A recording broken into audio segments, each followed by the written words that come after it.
Appreciate you having me. This is the most beautiful environment. Oh, thank you. Yeah, we try to make it homey and inviting. But I do think, we were talking about this earlier, the best place for us to start is maybe how we reconnected. We were friends back in the late 90s, I guess, in Chicago is when we met through some mutual friends, and went many years without seeing each other. I think we ran into each other once in Chicago.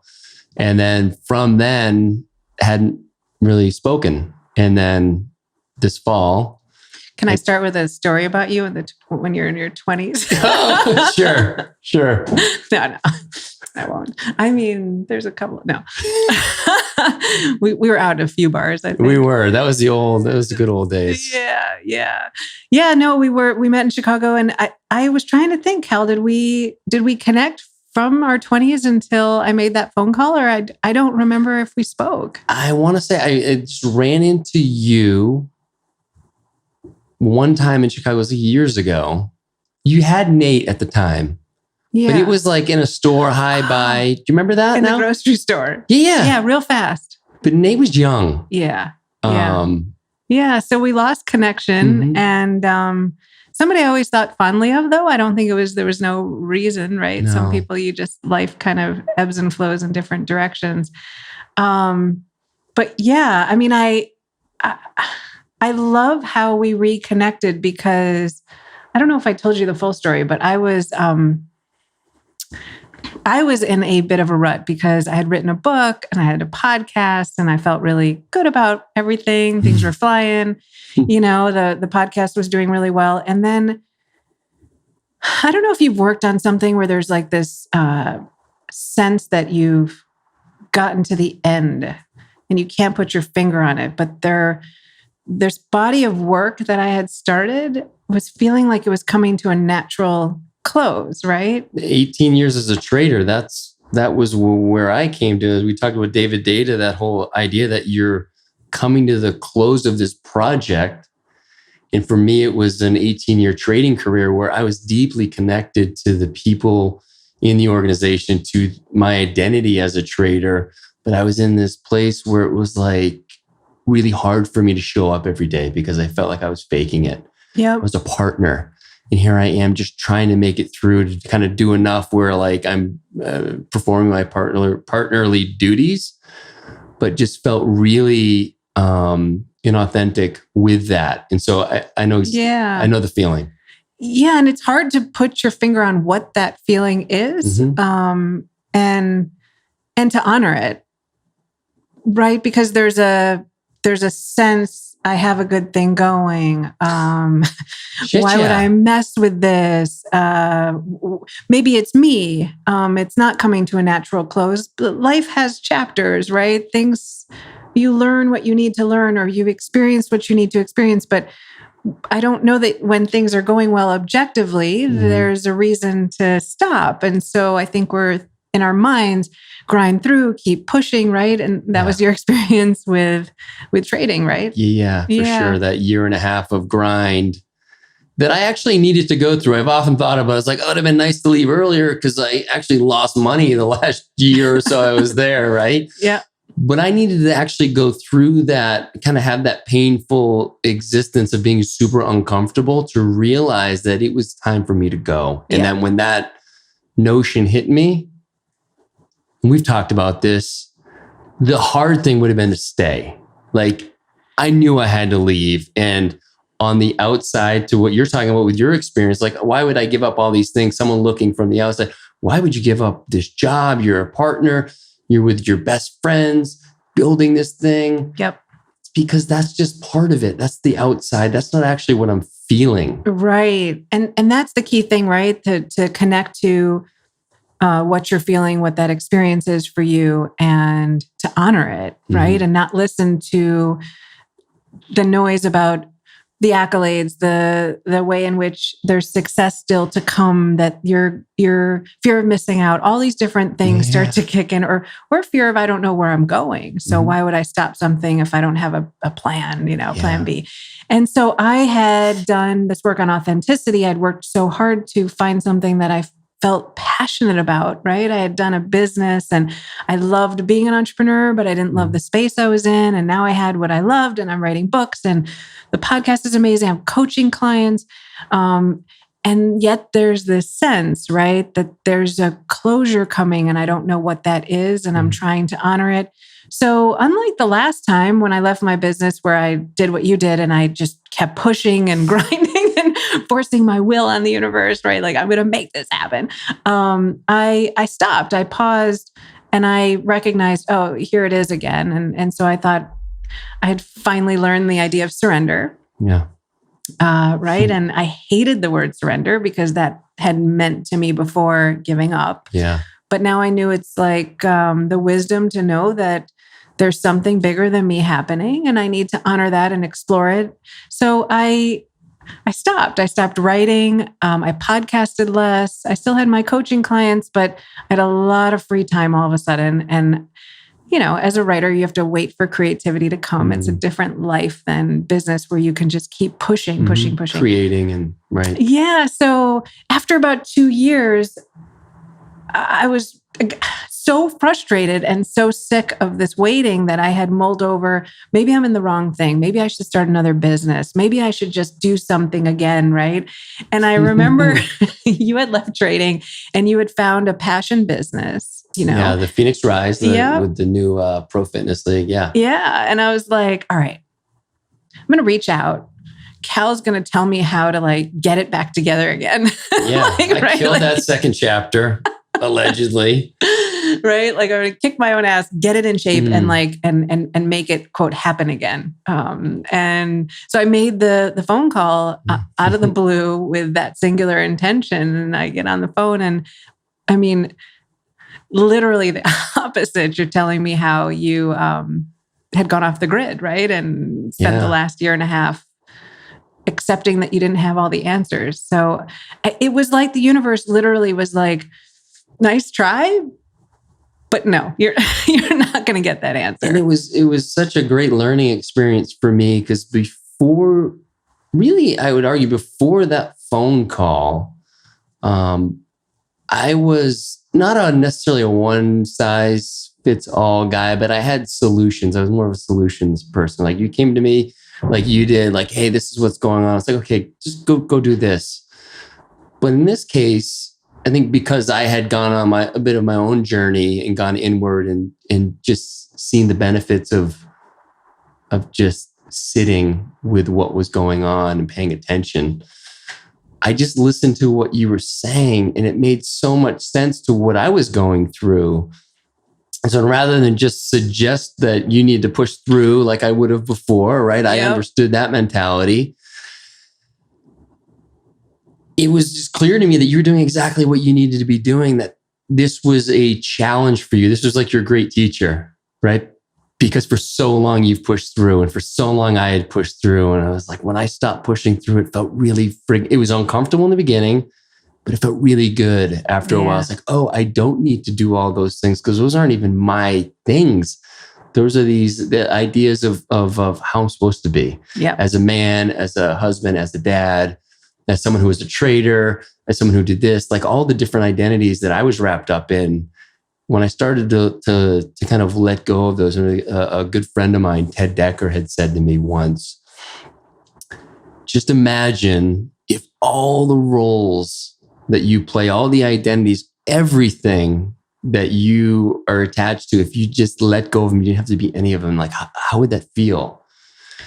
And it was like, oh, I don't. Whoa! First of all, let me digest that question, right? And it's like I almost like you can't think about it intellectually, right? You just have to feel that, and it's just like, oh wow, yeah. Like, how do I even get to that point?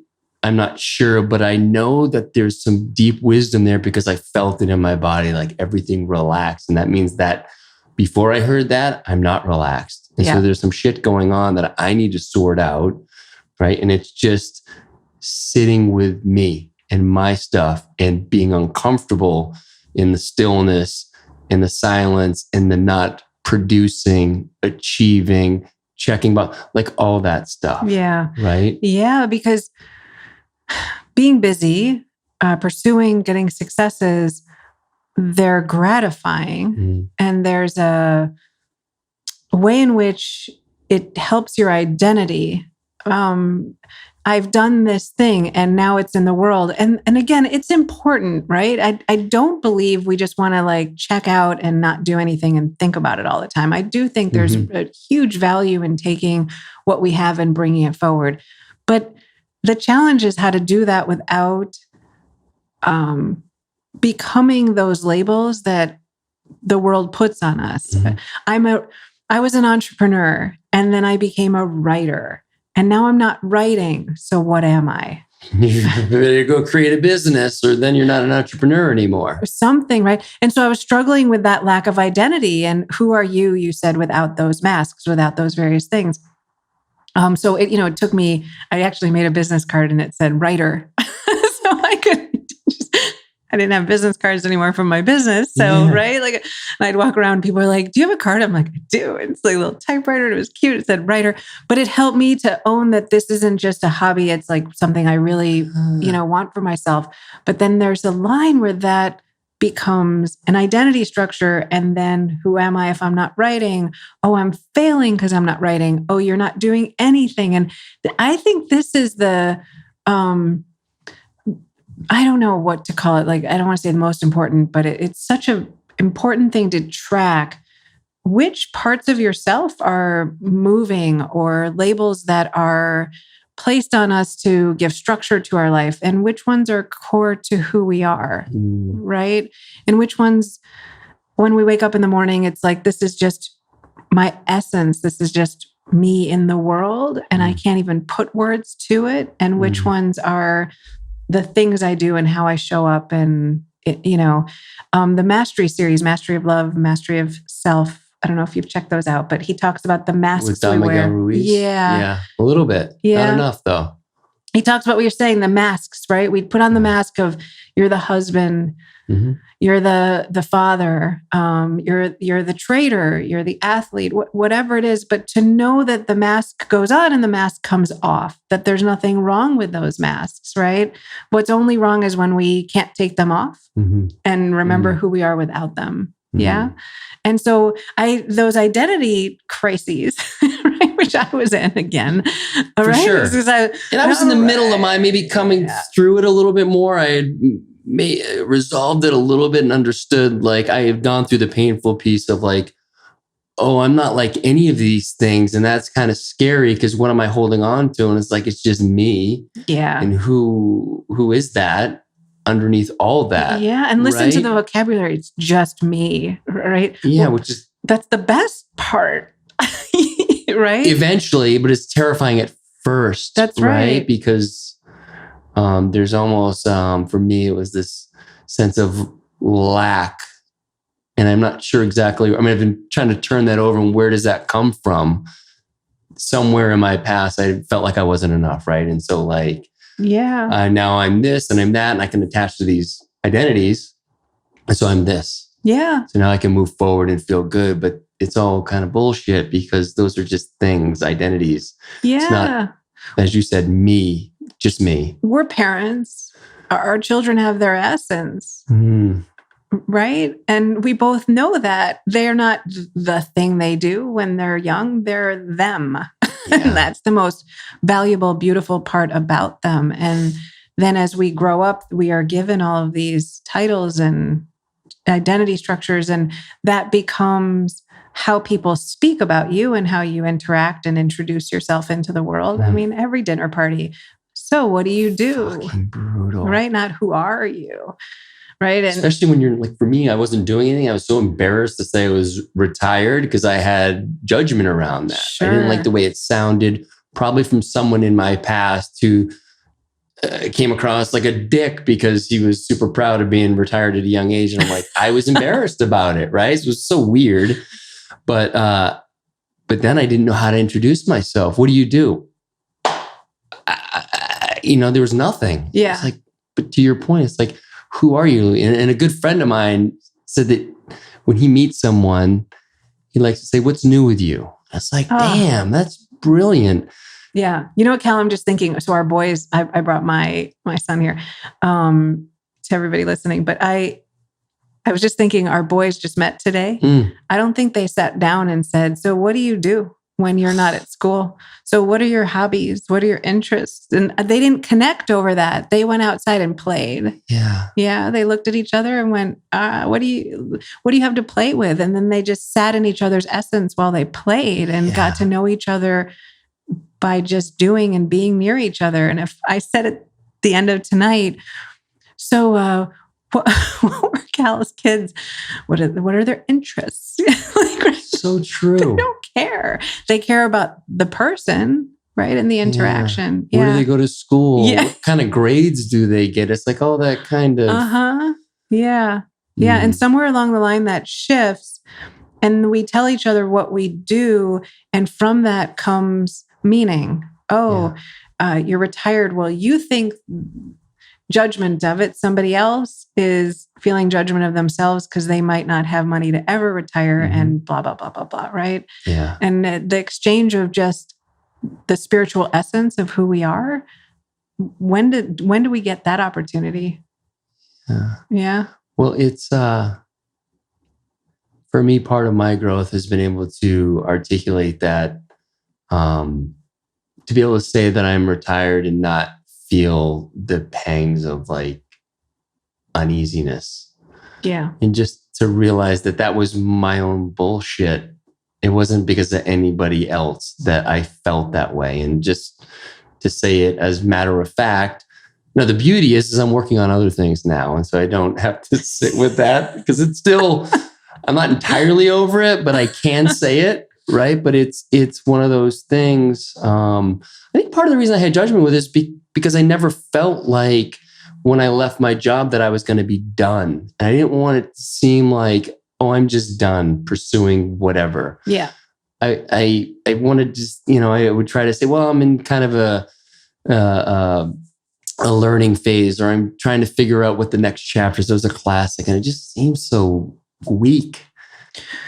But that's what's interesting to me is that you had to give an explanation, right? And the truth is you were exploring. I don't think you're retired, nor did you next chapter. I just think you were exploring in the unknown. And it's hard to leave yourself in that space without putting a structure around it so that you and other people can be comfortable. Is that fair? Well, it's okay. So what that brings up for me, and yes, I agree with you 100%. And what it takes me into is this notion of having to know.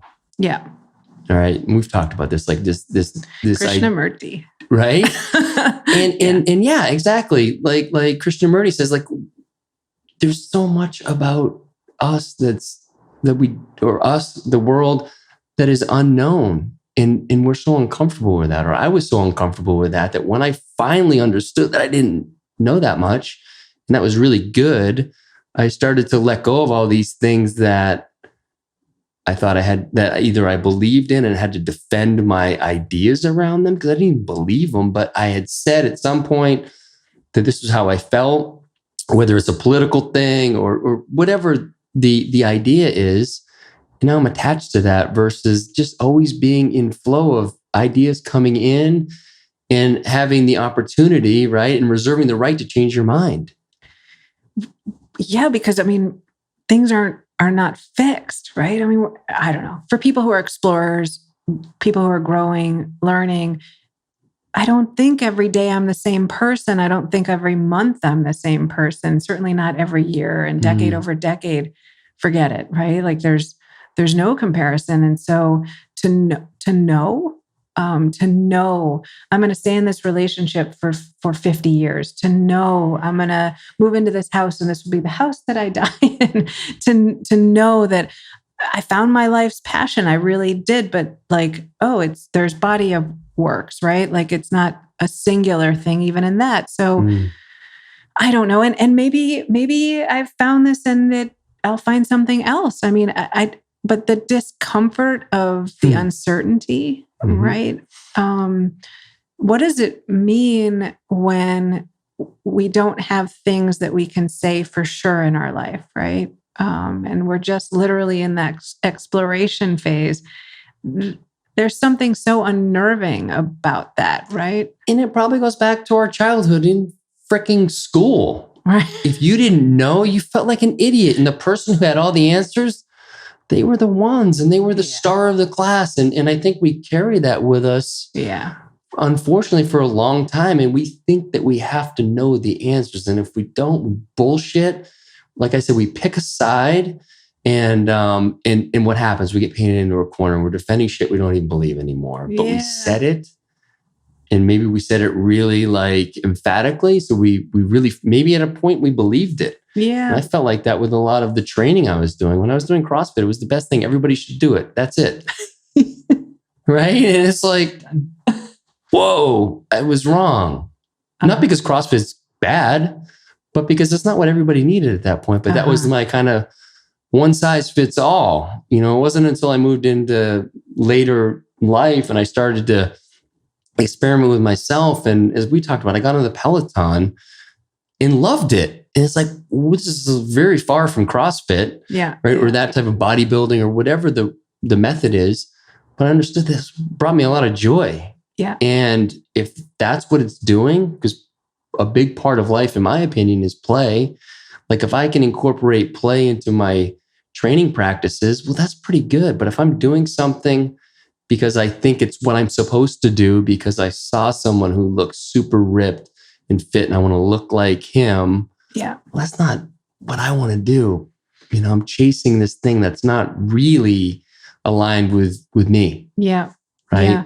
Yeah. And I mean, right there, take that conversation and just keep, I think, moving backwards, right? Into this, collective consciousness, this dream of knowing that we're all brought into. And what happens when you're young and you're unwilling to adapt to these truths? You know, this is the answer and this is what, you know, school, I will get Fs. Well, what if you just get Fs the whole way through? Well, then you won't get a job. And then and your parents, what's going to happen there? They're going to stop loving you and people will not, right? Like you'll have no place in society if you don't accept that this is a glass container and you call it something else, right? That is not acceptable, right? So the knowing, right? It's important in our ability to be part of culture and normative values.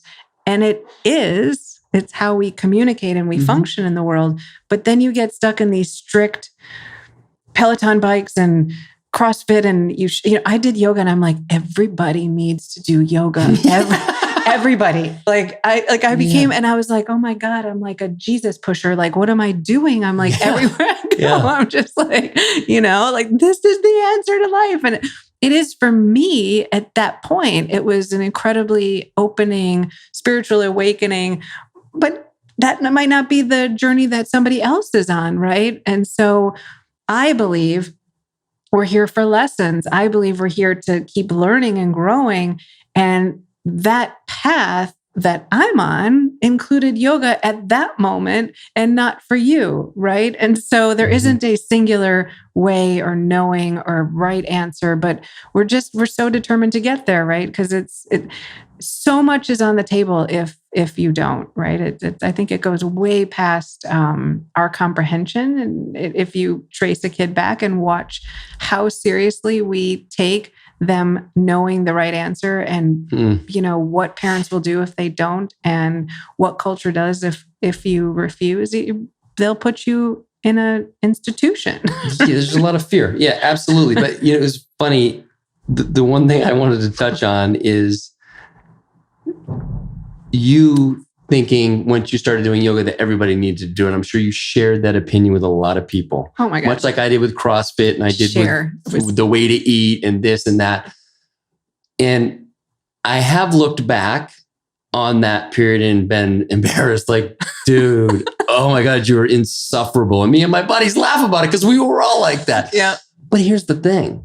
I had to go through that. You had to go through that to see what it felt like to be that opinionated for what someone else that you had no idea really what they needed, but you have really good intentions. This is something you loved and you want everybody to have the experience. Right. But it's not nuanced. This is black and white. And so I could tell you about that you shouldn't do that. But until you really go through that, until I really went through that and lived that experience of telling everybody the fuck they should be doing, right? And sometimes not as subtly as maybe I should have, and again, go through that period. It's like, oh, that's cringeworthy. Like, I can't believe that was me, but that was me. And I own that. That's always going to be part of me. And Cal, just flipping the way you say it, which is what I try to do now.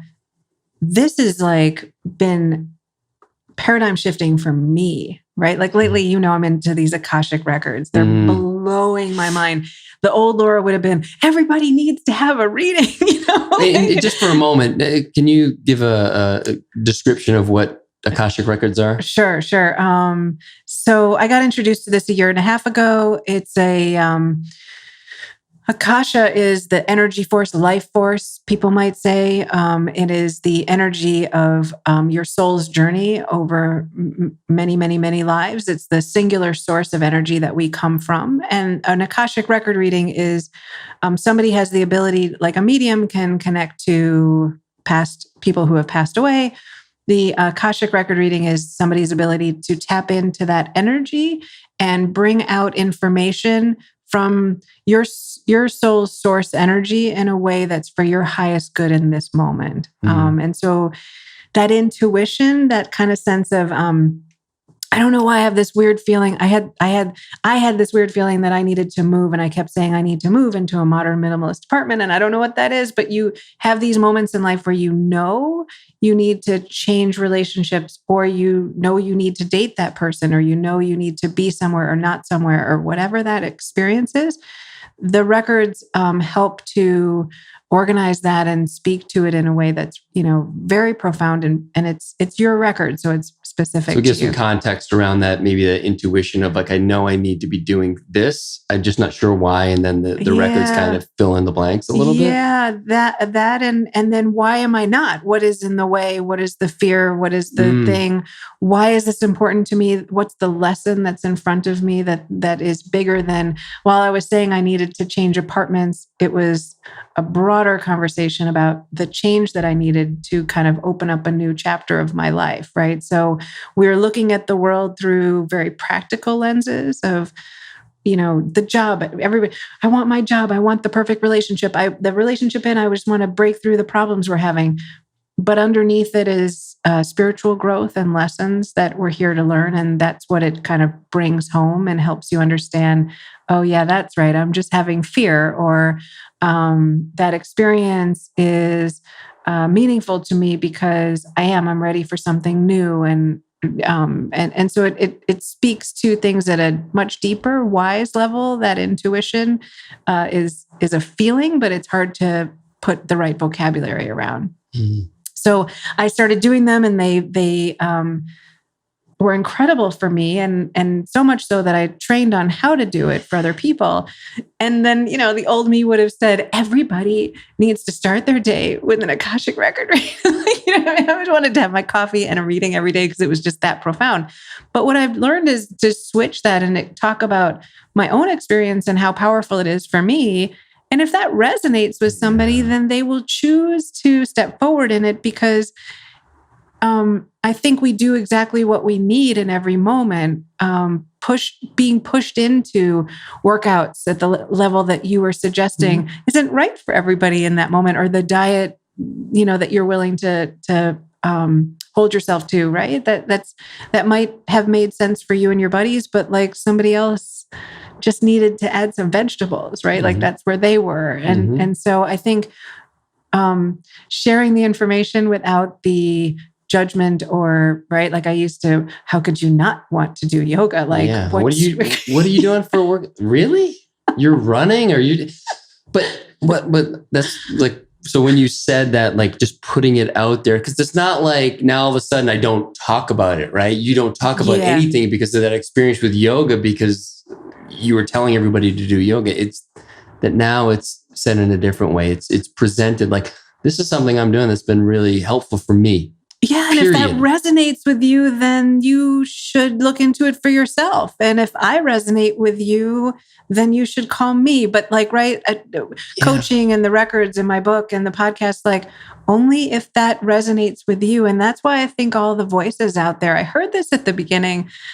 I don't know if I said this to you before, but people would say to me when I started writing my book, because I had that, oh, everything's been said. I've been studying philosophy since I was like 16. And I'm like, what do I have to add to this? And, everything important's been said and it's been said better than me. There's Plato, there's like Aristotle. What am I going to add to this conversation? And somebody said to me, everybody's voice is valuable. My first reaction from an educated home and the environments I've been in was like, maybe not. I don't know if I believe that. That's a bit of a stretch, but okay. A little valuable. I mean, that didn't resonate with me. And years later, I was like, oh, right. Like the messenger at the time and the way that they say it, the experiences they're having, the turn of phrase, the unique quality of like how they experience those situations and say them back into the world, that resonates with a certain group of people. And so, I mean, I know for myself, I love a body of work and then somebody else's and somebody else's. And it's like, oh, this is really speaking to me right now. Krishnamurti was like killing me for a while. I loved it. Right. And then it got a little heavy and I wanted something lighter, and all the Four Agreements stuff, just really resonated. And so, different voices at different times. And so I believe that putting it out there into the world in the way that you feel resonates, and allowing people the opportunity to experience that or pass on it, right? But it's not my job to... Right. And so then you don't feel attached to like them doing it or not doing it, right? If they do it and then they don't succeed, then you feel something or they feel... There's all this weird energy. But I want to pose this to you, because this has been my experience, is when I've had that approach, and it's been now a good year and a half where I've just tried to be open, I've noticed that I'm connecting with people on a much different level, and they're interested in some of the things that I've been exploring because I'm not shoving it down their throat, right? Yeah. I'm open, receiving, not judging. This is what I've been working on. It's been pretty cool. Yeah. Tell me more about that. Yeah. Right? It becomes like a conversation starter. Yeah, because I've been on the other side of somebody pushing something towards me when I'm not ready or interested. It's not resonating. It's uncomfortable. I mean, it's actually almost a boundary problem. It's actually feels a slight like violation of, who are you to know what I need today in my life, right? That's a strange experience. But if somebody is feeling joy in their own right, I want to know what that's about. Exactly. Right? I think that's what, I think that's been the experience, right? Is just having this lightness, this play, this energy. And so people are more curious, right? I'm not walking around like buffed up and like.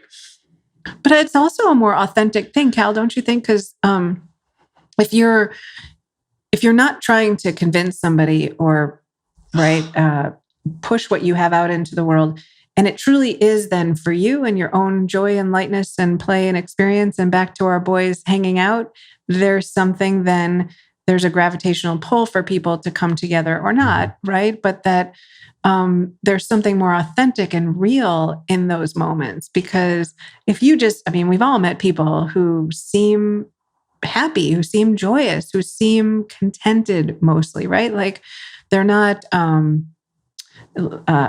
read this book. Oh, you have not read that? There's no judgment. You don't know that person? Yeah, you never heard of the Four Agreements? Oh, dude, you're not woke. Yeah, sorry about that. Right? Yeah, right. But if it's, oh my God, I've read this and I'm losing my mind. This is so exciting, and these are the things I took out of it.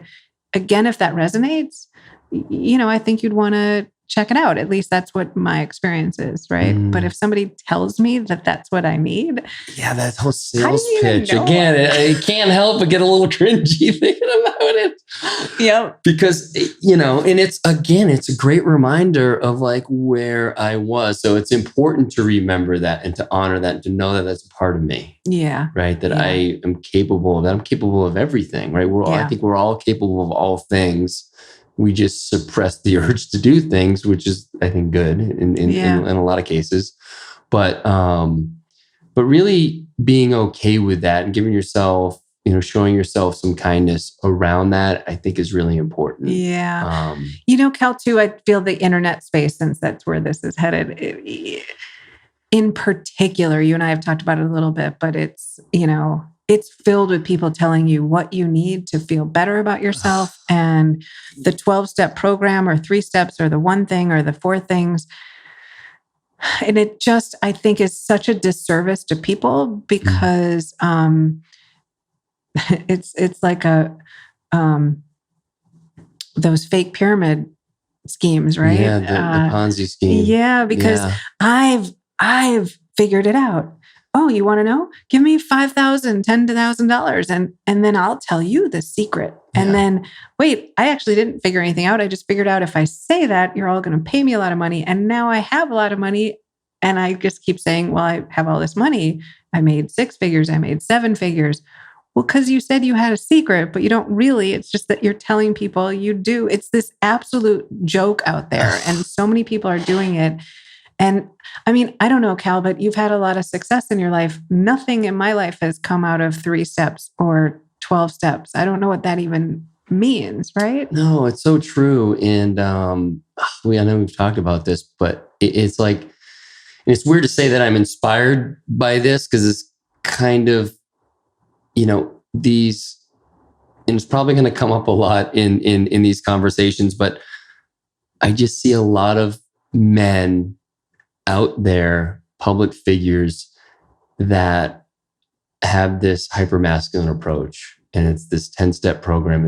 It's this, it's that. They don't share really the pain and the struggles, and they're not authentic, and they're not really telling you. They're putting on a big show about what they have, and they don't really have those things. Yeah.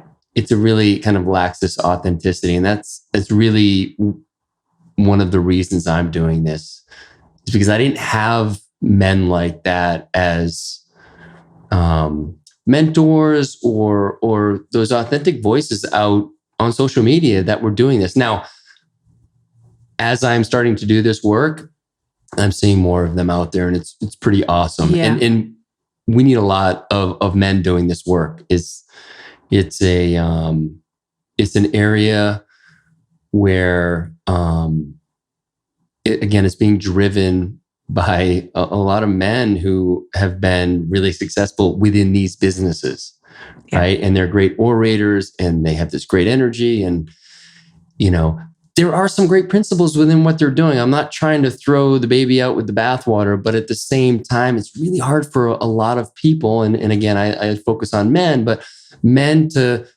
reverse engineer this success by doing what this guy did. It's not reality. And like you said, I didn't do that. You didn't do that. People I know, they just followed what their intuition or their heart or their hard work, and they grinded and they went through the different steps to get to where they are. But there's no formula, right? No,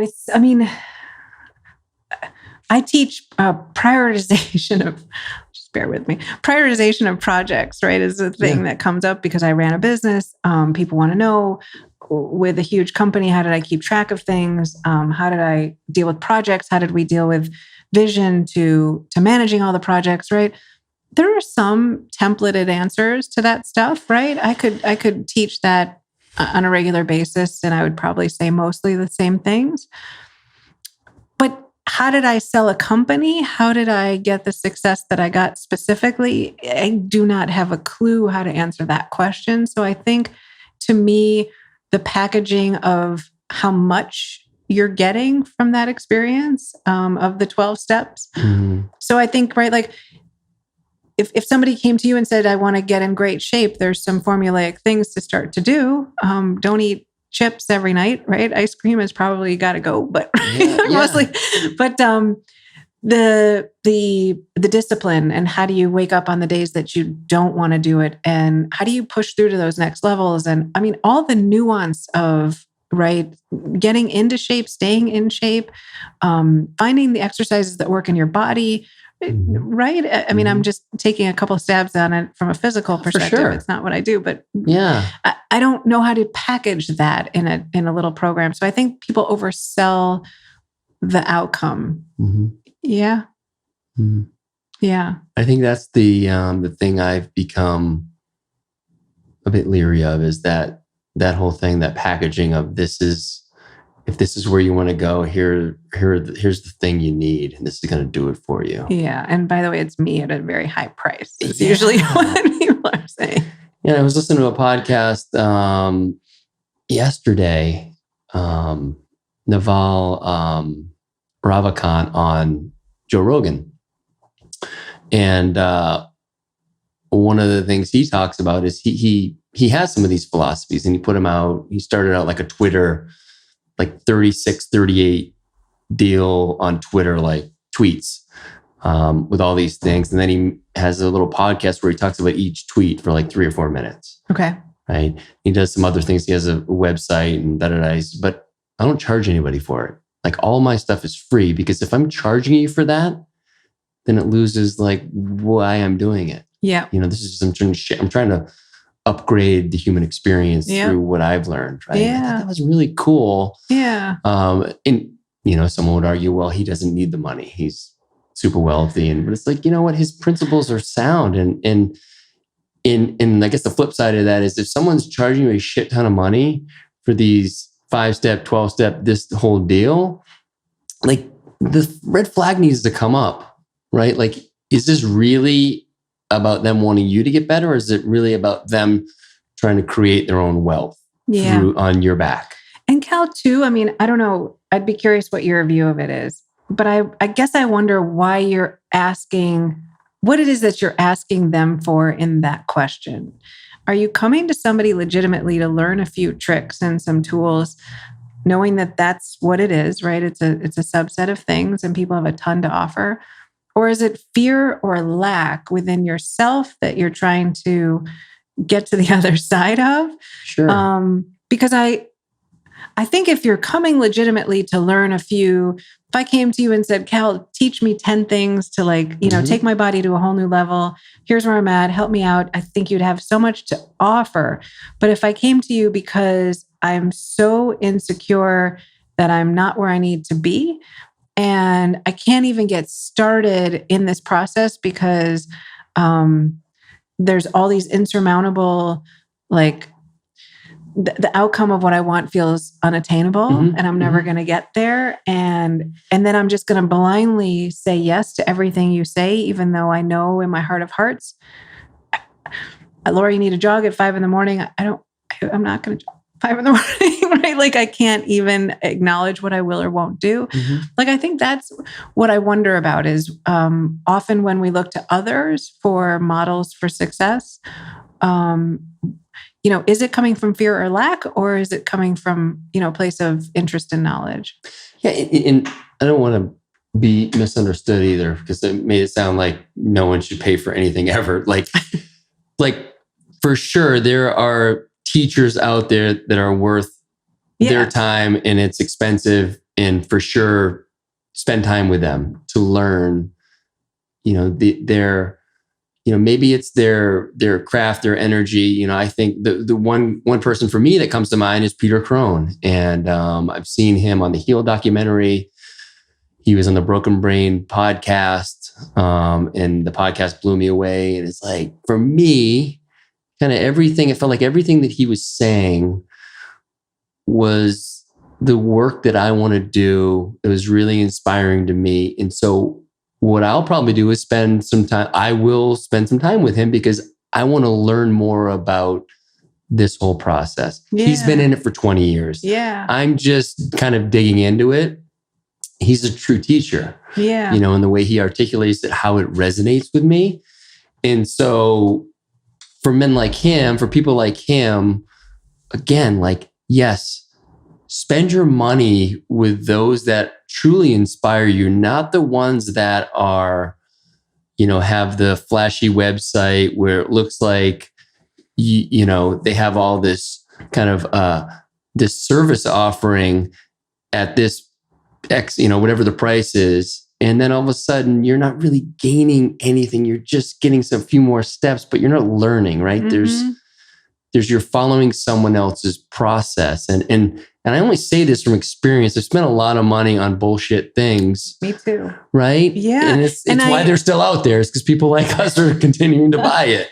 But I think I haven't thought this before saying it to you, but I actually think the reasons that I bought stuff that didn't work was it was coming from a place of fear and a place of lacking. And, I need to get my social media platforms to a certain point. I got to invest into that because I'm not where I need to be. Instead of, how do I want my platforms to look? What's interesting to me about this? What's not, right? It came from a place of lack and not a place of interest. And so I just wonder if the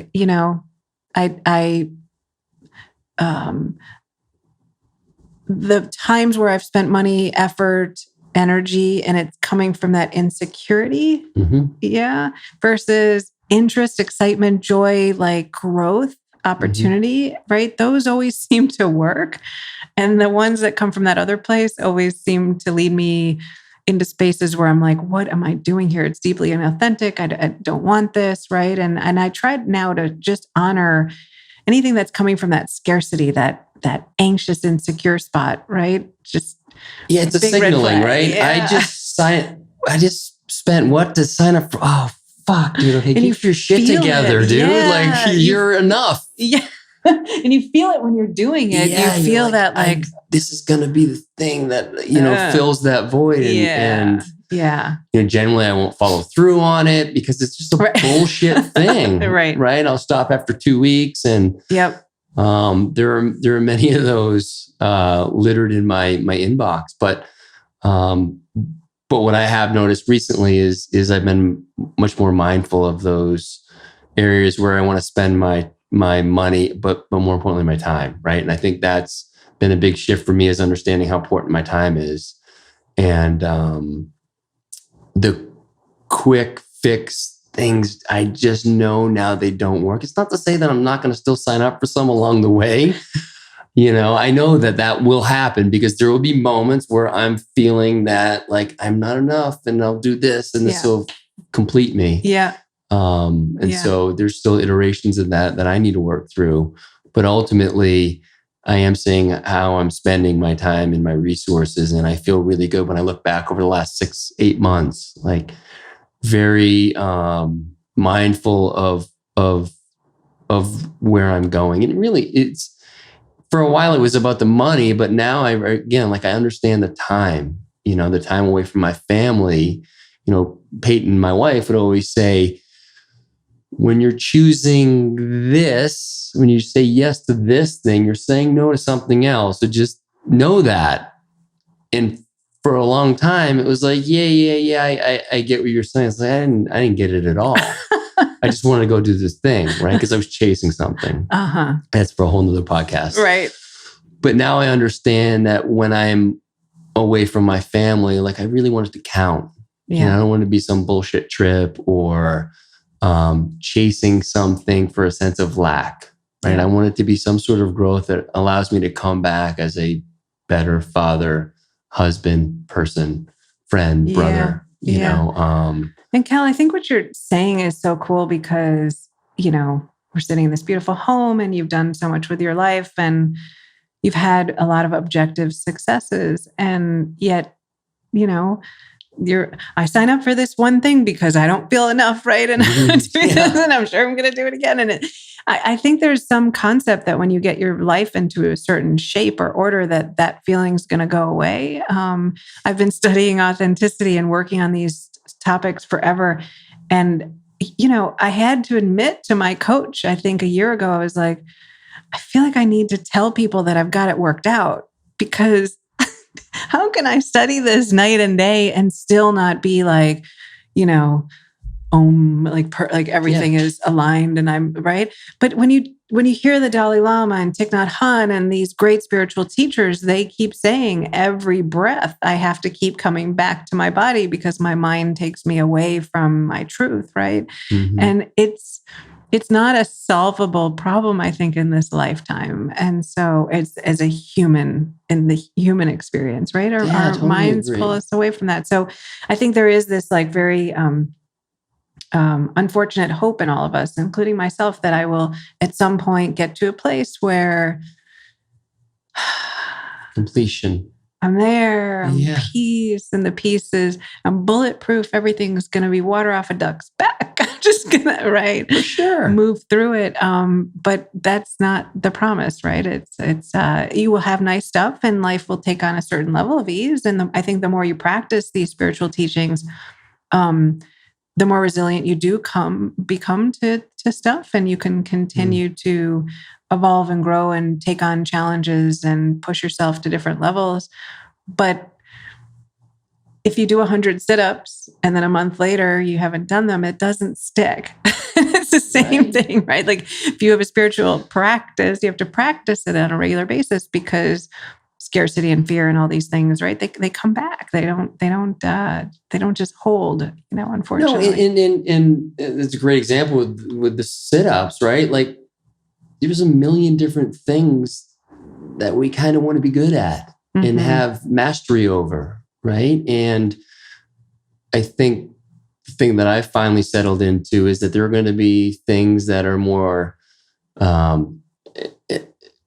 top of mind for me, that are more important for me in a given time, and I'll spend more time with those things. And it's okay that the thing that was important to me 6 months ago kind of falls by the wayside because I've only got so much time and energy around that. And just to be okay with that, but be in process and be aware and have that sense of evolution through what you're doing. Yeah. Right. And I think that's one of the lessons, the big lessons, as you're saying. It's we're not gonna get to a point where we check the box and it's complete. No. There will be some things that we're awesome at and great and we're close to that perfection, but we're not perfections like that.